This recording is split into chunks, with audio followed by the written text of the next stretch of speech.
Sa ngalan ng Ama, ng Anak, ng Espiritu Santo. Amen. Amen. Sumainyo ang Panginoon. At sumaiyo rin. Mga kapatid, iminin natin ang ating mga kasalanan upang tayo maging marapat gumanap sa banal na pagdiriwang. Inaamin ko sa kapangyarihang Diyos na lubha akong nagkasala sa isip, sa salita, sa gawa, at sa aking pagkukulang. Kaya isinasamo ko sa mahal na Birheng Maria, sa lahat ng mga anghel at mga banal, at sa inyong mga kapatid, na ako'y ipanalangin sa Panginoong ating Diyos. Kaawaan tayo, pangyarihang Diyos, patawarin tayo sa ating mga kasalanan. Patubayan tayo sa buhay na walang hanggan. Amen.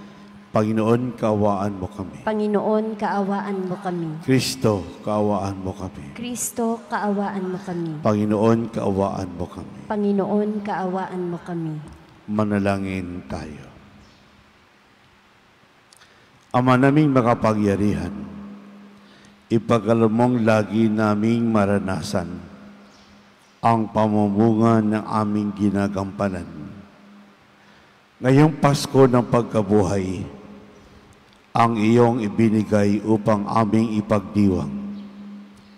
Sa pamagitan ni Jesucristo kasama ng Espiritu Santo, magpasawalang hanggan. Amen.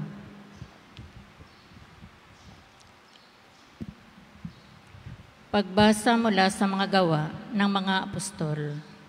Mula sa Troas, tuloy-tuloy kaming naglayag patungo sa Motrasya at kinabukasay sa Neapolis.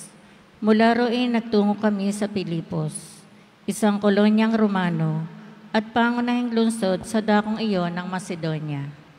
Nanatili kami roon ng ilang araw at ng araw ng pamamahinga, lumabas kami ng lungsod at nagpunta sa tabing ilog sa isang pook na inakala naming dakong panalanginan ng mga Hudyo. Naupo kami at nakipag-usap sa mga babaeng nagkakatipon doon. Kabilang dito ang isang nagngangalang Lydia, taga-Tiatira at mga ngalakal na mga telang purpura. Siya'y may takot sa Diyos. Binuksan ng Panginoon ang kanyang isip at siya'y naniwala sa pinangangaral ni Pablo. Nagpabinyag siya at ang mga kasambahay niya. Pagkatapos, sinabi niya, "Kung itinuturing po ninyo akong tapat na lingkod ng Panginoon, doon na kayo tumuloy sa amin." Mahigpit ang kanyang anyaya, kaya't hindi namin napahindian. Ang salita ng Diyos. Salamat sa Diyos. Salmong tugunan. Panginooy nagagalak sa hirang niyang mga anak. Panginooy nagagalak sa hirang niyang mga anak. Ang Panginooy purihin, awitan ng bagong awit. Purihin sa pagtitipon ng tapat sa pananalig. Magalak ka, O Israel, dahilan sa manlilikha, dahilan sa iyong hari, ikaw Siyon ay matuwa. Purihin sa pagsasayaw, purihin ang kanyang ngalan. Alpatambol ay tugtugin at siya ay papurihan. Panginooy nagagalak sa kanyang mga hirang. Sa nagpapakumbabay, tagumpay ang ibibigay. Panginooy nagagalak sa hirang niyang mga anak. Sa tagumpay na natamo, magalak ang mga hirang. Sa kanilang pagpipista ay magsaya't mag-awitan. Sa pagpuri sa Panginoon ay bayaang magsigawan. Ang tatanggap ng tagumpay ay ang kanyang mga hirang. Panginooy nagagalak sa hirang niyang mga anak.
Sumainyo ang Panginoon. At sumaiyo rin. Ang mabuting balita ng Panginoon ayon kay San Juan. Papuri sa iyo, Panginoon. Nang panahon iyon, sinabi ni Jesus sa kanyang mga alagad, ngunit ang patnubay, ang Espiritu ng katotohanan, ay paririto mula sa Ama. Susuguin ko siya sa inyo buhat sa Ama, at siya ang magpatutuo tungkol sa akin.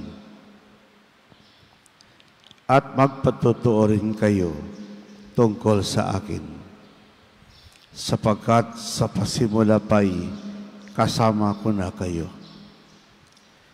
Sinabi ko ito sa iyo upang huwag kayong mawalan ng pananalig sa akin. Palalayasin nila kayo sa mga sinagoga.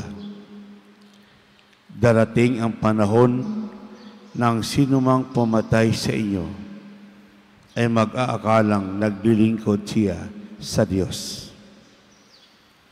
Gagawin nila ito sapagkat hindi nila ako nakikilala ni ang Ama.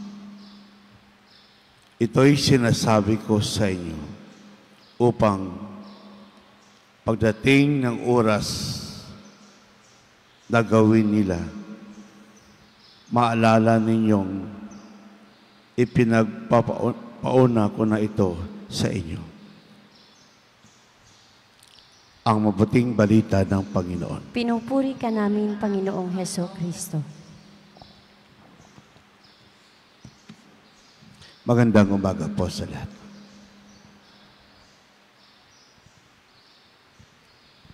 Sa kabila po ng iskandalo at ibinintang sa ating simbahan,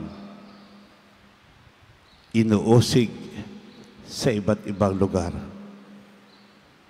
hindi nawawala ang imahe ng simbahan bilang katawan ni Jesus. Dahil nanananahan sa kanila ang banal na Espiritu Santo. Minahal natin ang simbahan. Niyakap natin ang simbahan. Kahit alam natin ito'y may kanyang kahinaan at limitasyon. Dahil tayo'y naniniwala, we are all saints in the making. Natunod na sunod ang plano ng Diyos. Nagkaroon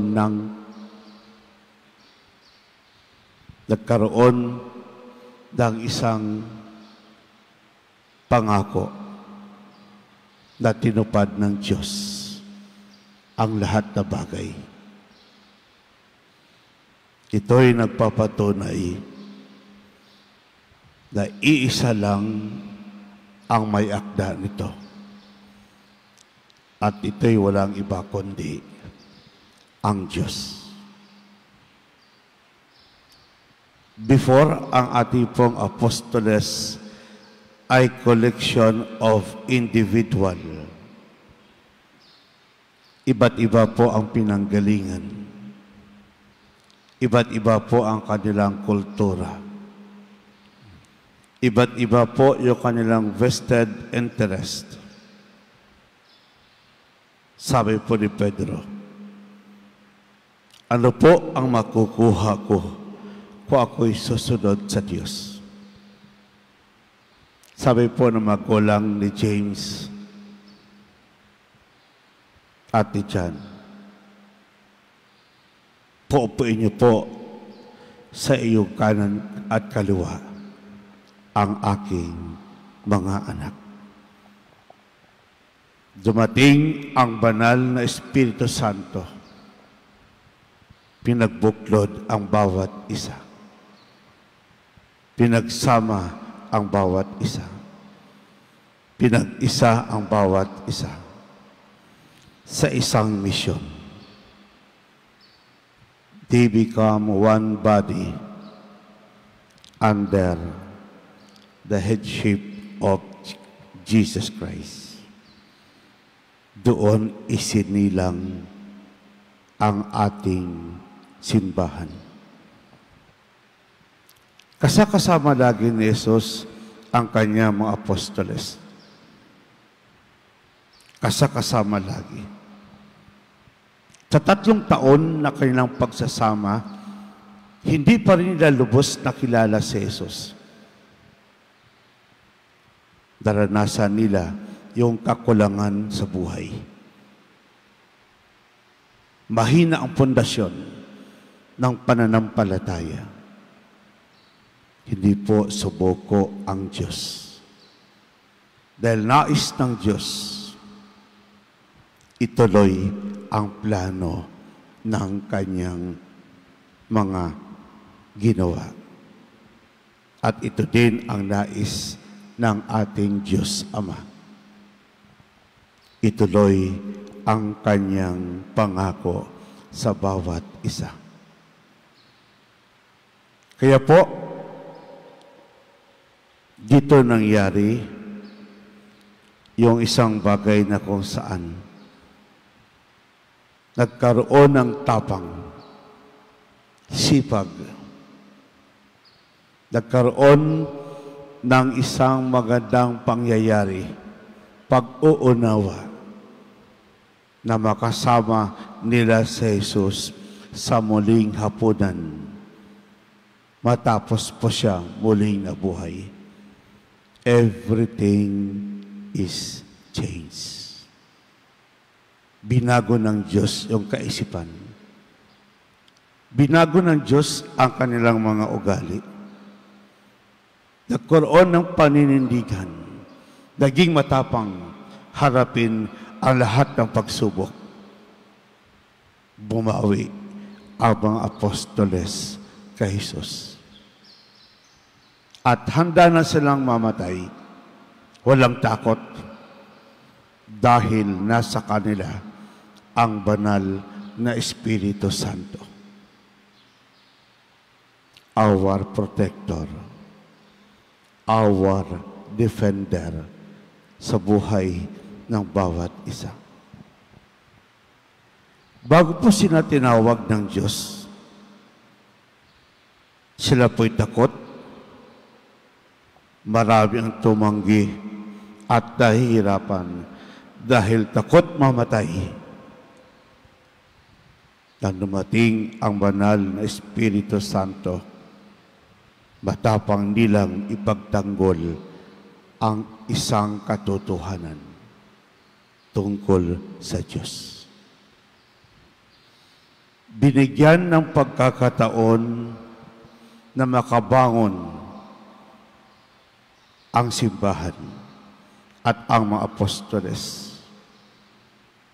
Humanga at namangha po tayo. Dahil matagumpay nilang nilampasan ang misyon na binigay sa kanila ng Diyos. Hindi lahat na-recognize na santo o banal, pero lahat ay pwedeng katangi-tangi sa mata ng Diyos.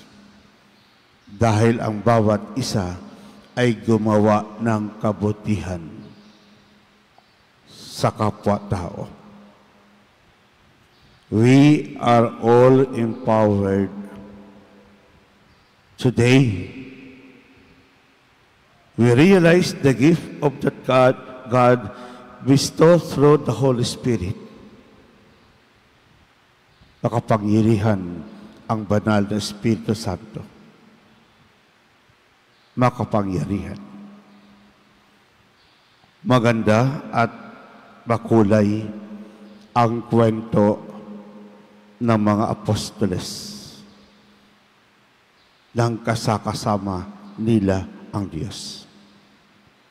This is the greatest performance na pwede nilang iharap sa Diyos.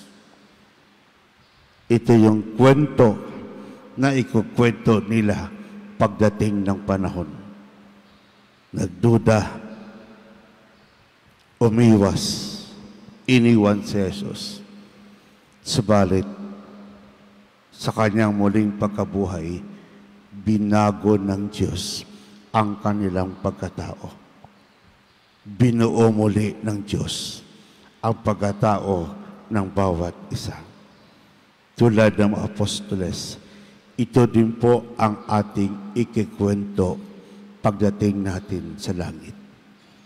Na ako ay isang alagad, katulad ng mga apostoles, na matapak kong harapin, matapak kong ibahagi ang kwento ng pagmamahal ng Diyos.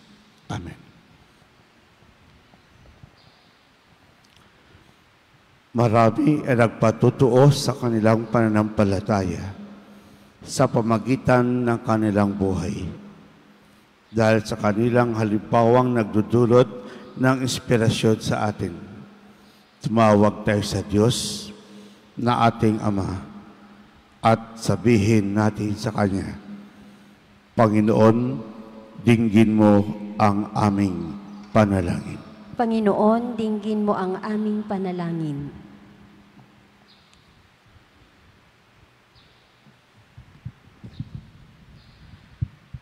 Ang mga pinuno ng simbahan, naway walang patid na magsikap sa paghahatid ng mensahe ng Diyos ng pagsisisi sa kasalanan sa mga taong may pusong tapat na naghahanap sa Diyos. Manalangin tayo sa Panginoon. Panginoon, dinggin mo ang aming panalangin. Ang mga politiko at mga taong tinitingala sa larangan ng politika, naway maging mga kasangkapan ng katotohanan ni Kristo sa pamamagitan ng marangal nilang pamumuhay.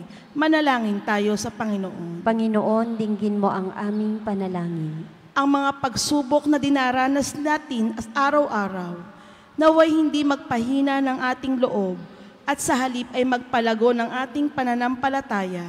Manalangin tayo sa Panginoon. Panginoon, dinggin mo ang aming panalangin. Ang mga may sakit, naway maging matatag sa kanilang pananampalataya at masigasig sa kanilang mithiin. Manalangin tayo sa Panginoon. Panginoon, dinggin mo ang aming panalangin. Ang mga yumao, naway makatagpo ng kapanatagan at kaligayahan sa kaharian ng Diyos. Manalangin tayo sa Panginoon. Panginoon, dinggin mo ang aming panalangin. Ama, pagkalooban mo kami ng karunungan at katatagan sa pamagitan ng banal na Espiritu Santo, upang kami maging malakas at matapat na saksi ng pag-ibig sa bawat yugto ng aming buhay. Hiniling namin ito sa pamagitan ni Kristo na aming Panginoon. Amen.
Malayang kapatid, upang paghain natin kalugdan ng Diyos, amang makapangyarihan. Tanggapin nawa ng Panginoon itong paghahain sa iyong mga kamay, sa kapurihan niya at karangalan, sa ating kapakinabangan at sa buong sambayanan niyang banal. Ama naming lumika, tanggapin mong alay ng iyong sambayanang natutuwa sa pagkabuhay ng iyong anak na nilabong aming ikatuwa ngayon, ay pagbabaguhin mo ng galak, manatili sa amin bilang abang panahon. Sa pamagitan ni Kristo kasama ng Espiritu Santo, magpasawalang hanggan. Amen.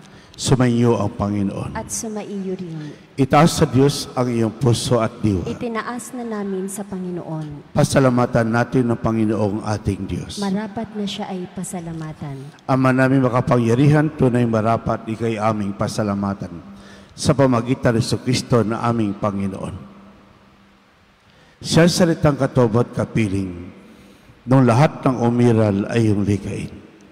Siya'y sinugo mo para kami sa gipit palayain. Katsa'y kinalingan na mahal na Berhen, na naging kanyang inang totoo sa kapangyarihan ng Espiritu Santo. Inako ang sundin ang loob mo at kamtin ang sambilang banal para sa iyo. Pinagtiis ang iyon at sa krus ang kanyang mga kamay upang magwakas sa kamatayan, mahayag ang pagkabuhay. Kaya kaisa ng mga anghel nagsisiawit ng papuri sa iyo. Nang walang humpay sa kalangitan, kami nagbubunyi sa iyong kadakilaan. Santo, Santo, Santo, Panginoong Diyos ng mga hukbo, napupuno ang langit at lupa ng kadakilaan mo. O sana sa kaitaasan, pinagpala ang naparirito sa ngalan ng Panginoon. O sana sa kaitaasan. Ang manaming banal, ikaw ang bukal ng tanang kabanalan. Kaya't sa pamagitan ng Espiritu, gay banal ang kaloob na ito, upang para sa aming maging katawan at dugo ng aming Panginoong Jesucristo.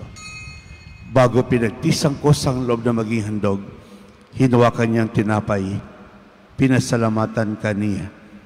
Pinaghati-hati yun inabot sa kanyang maalagad at sinabi, tanggapin lahat ito at kanin. Ito ang aking katawan na ihandog para sa inyo.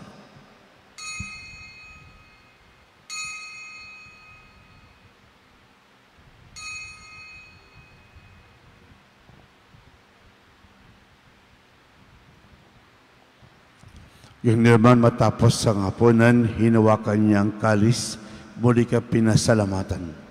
Inabot niya ang kalis sa kanyang maalagad at sinabi, tanggapin lahat ito at inumin. Ito ang kalis ng aking dugo, ng bago't walang hanggang tipan. Ang aking dugo na ibubuhos para sa inyo at para sa lahat, sa ipagpapatawad ng mga kasalanan. Gawin niyo ito sa pag-alaala sa akin.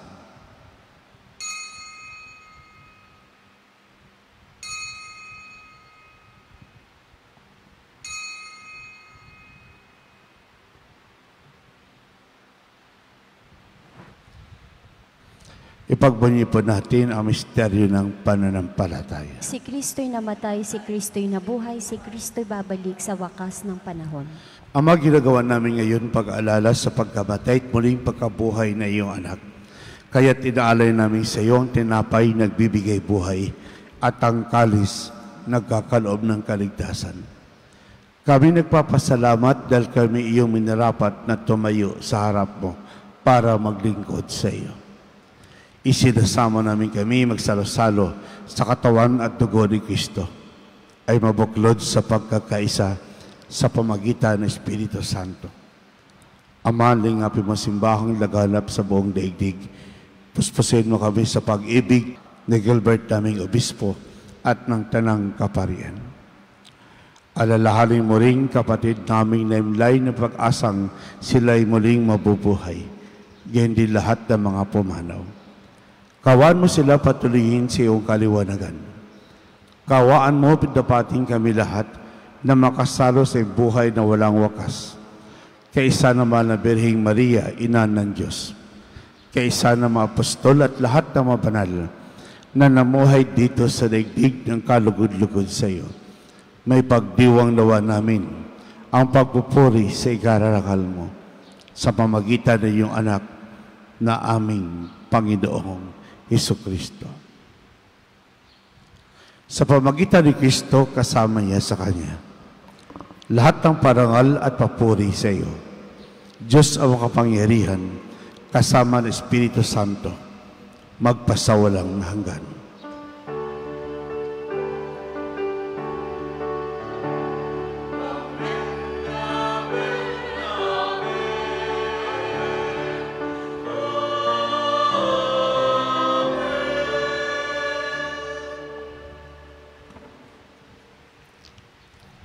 Sama-sama nating awitin ang Ama namin.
Iniling namin kami adya sa lahat ng masama pagkalooban ng kapayapaan araw-araw. Iligtas sa kasalanan, ilayo sa lahat ng kapamakan. Samantalang aming pinabigan dakilang araw ng pagpapahayag ng tagapagligtas naming si Jesucristo. Sapagkat iyo ang kaharian at ang kapangyarihan at ang kapurihan magpakailanman. Amen. Panginoon Jesucristo, sinabi mo sa iyong apostol, kapayapaan iniwan ko sa inyo. Ang aking kapayapaan ibinibigay ko sa inyo. Tungay mo aming panampalataya, tuwag ang aming mga pagkakasala. Pagkalooban mo kami ng kapayapaan at pagkakaisa, ayusin kalooban, kasama ng Espiritu Santo, magpasawalang hanggan. Amen. Ang kapayapaan ng Panginoon ay laging sumainyo. At sumaiyo rin. Magbigayan po tayo ng kapayapaan sa isa't isa. Peace be with you. Magandang umaga po sa lahat. Kordero ng Diyos na nag-aalis ng mga kasalanan ng sanlibutan, maawa ka sa amin. Kordero ng Diyos na nag-aalis ng mga kasalanan ng sanlibutan, maawa ka sa amin.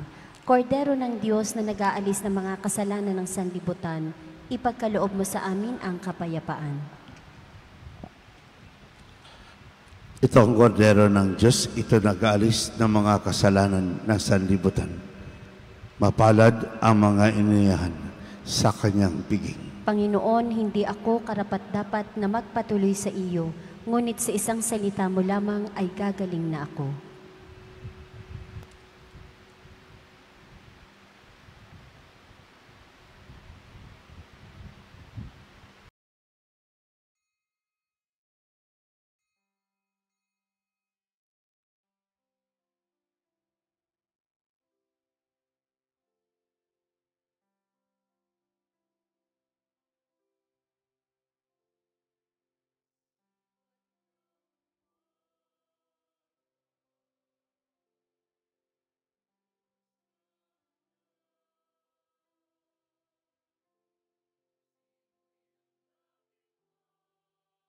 Manalangin tayo.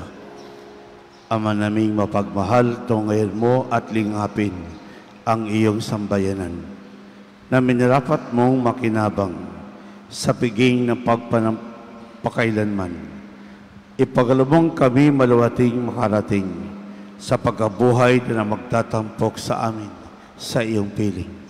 Sa pamagitan ni Jesucristo kasama ng Espiritu Santo, magpasawalang hanggan. Amen. Sumainyo ang Panginoon. At sumaiyo rin. Pagpalain kayo ng mapangyarihang Diyos, ang Ama, Anak, at Espiritu Santo. Amen. Humay kay taglay ang kapayapaan upang ang Panginoon ay mahalin at paglingkuran. Salamat, Salamat sa sa Diyos. Diyos.